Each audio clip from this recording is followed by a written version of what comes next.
Hi everyone, मेरे channel IGNOU learner में आप सभी का स्वागत है। दोस्तों, मैं फिर से आप सभी के सामने इस वीडियो के माध्यम से आपके सवालों का जवाब लेकर आया हूँ इस वीडियो में। और आपने सबसे ज़्यादा मुझसे कमेंट सेक्शन के ज़रिए यह सवाल पूछा है कि सर, अभी हाल ही में हमने जून 2023 का एग्ज़ाम दिया है और एग्ज़ाम देने के बाद मुझे यह नहीं पता चल रहा है कि हम कितने नंबर लाएंगे कि हम पास हो जाएंगे। ओके, हमें असाइनमेंट में पास होने के लिए कितने नंबर चाहिए और हमने जो थ्योरी के एग्ज़ाम दे रखे हैं उनमें पास होने के लिए हमें कितने नंबर चाहिए। तो मैं इस पूरे वीडियो में जो है इसी विषय पर बात करने वाला हूं कि आप अगर असाइनमेंट जमा किए हो तो आपको असाइनमेंट में पास होने के लिए कितने नंबर लाने होंगे और आपको थ्योरी में पास होने के लिए कितने नंबर लाने होंगे। ओके, सो आप इस वीडियो के अंत तक बने रहे जिससे कि इस वीडियो में दी गई पूरी जानकारी जो है आपको अच्छे तरीके से मालूम चल सके। सो स्टार्ट करते हैं। देखिए, हेडिंग के तौर पे मैंने लिखा है passing marks for new syllabus under CBCS programme 2023। Okay, और फॉर बैचलर डिग्री, यानी कि जितने भी स्टूडेंट जो कि CBCS प्रोग्राम 2023 के अंतर्गत जो है उन्होंने एग्ज़ाम दिए हैं, चाहे वो फर्स्ट ईयर का हो, चाहे वो सेकेंड ईयर का हो या थर्ड ईयर का हो, अगर आप बैचलर डिग्री के हैं तो आपको सबसे पहले आपको यह ध्यान रखना होगा कि अगर आपने अपना असाइनमेंट जमा किया हो तो आपको अपने असाइनमेंट में पास होने के लिए 100 में कम से कम 35% नंबर चाहिए। मैंने यहाँ पे लिखा है असाइनमेंट 35 आउट ऑफ 100, यानी कि जितने भी असाइनमेंट होते हैं खासकर बैचलर डिग्री के ये सभी 100 नंबर के होते हैं। ओके, आपने शायद देखा भी होगा, तो आपको अपने असाइनमेंट में पास होने के लिए कम से कम 35 नंबर तो लाना ही होगा। अगर आप 35 नंबर से कम लाते हैं तो आप जो है फेल हो जाते हैं।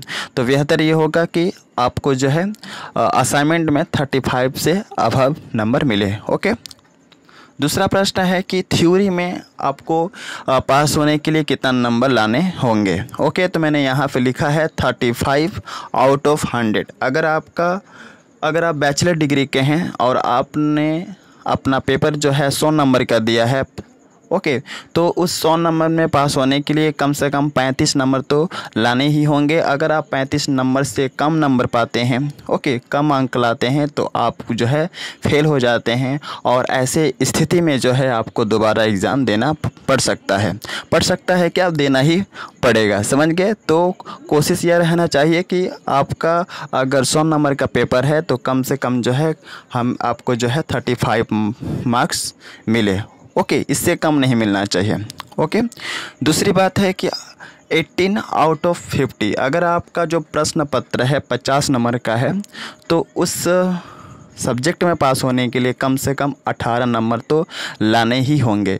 जैसे कि मैं एग्जांपल के तौर पे बता दूं, BE 181 जो एग्ज़ाम होता है वह कितना नंबर का होता है? 50 नंबर का होता है। तो उसमें पास होने के लिए कम से कम जो है आपको 18 नंबर तो लाने ही होंगे। अगर आप 18 नंबर से कम अंक लाते हैं तो आपको दोबारा एग्ज़ाम देना होगा। समझ गए?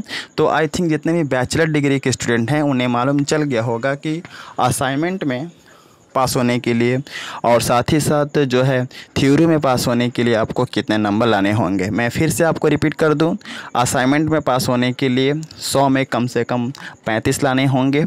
थ्योरी में पास होने के लिए अगर आपका प्रश्न पत्र 100 नंबर का है तो उसमें पास होने के लिए 35 नंबर लाना होगा।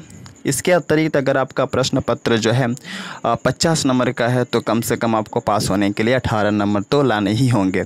ओके, तो असाइनमेंट में 100 में 35, थ्योरी में 100 में 35 और 50 नंबर का पेपर है तो कम से कम 18 नंबर तो लाना ही होगा। अगर इससे कम आता है तो आपको जो है दोबारा एग्ज़ाम देना पड़ सकता है। क्लियरली समझ में आ गया? और पासिंग मार्क्स से रिलेटेड अगर कोई भी प्रश्न हो तो आप कमेंट सेक्शन के ज़रिए जो है मुझसे पूछ सकते हैं। मैं उन सभी कमेंट का रिप्लाई देने का कोशिश करूंगा। और यहाँ पर जो मैंने पासिंग मार्क्स का जो क्राइटेरिया मैंने बताया है यह केवल अप्लाई होता है उन सभी बच्चों के लिए जो कि बैचलर डिग्री के हैं। ओके, कौन से डिग्री? Bachelor degree.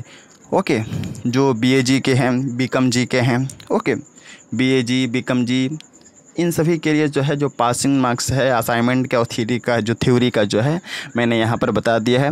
और अगर कोई डाउट है तो आप कमेंट सेक्शन के जरिए मुझसे पूछ सकते हैं। सो मिलते हैं नेक्स्ट वीडियो में इसी तरह के इंफॉर्मेटिव वीडियो के साथ। So thanks for watching my video. जय हिंद, वंदे मातरम।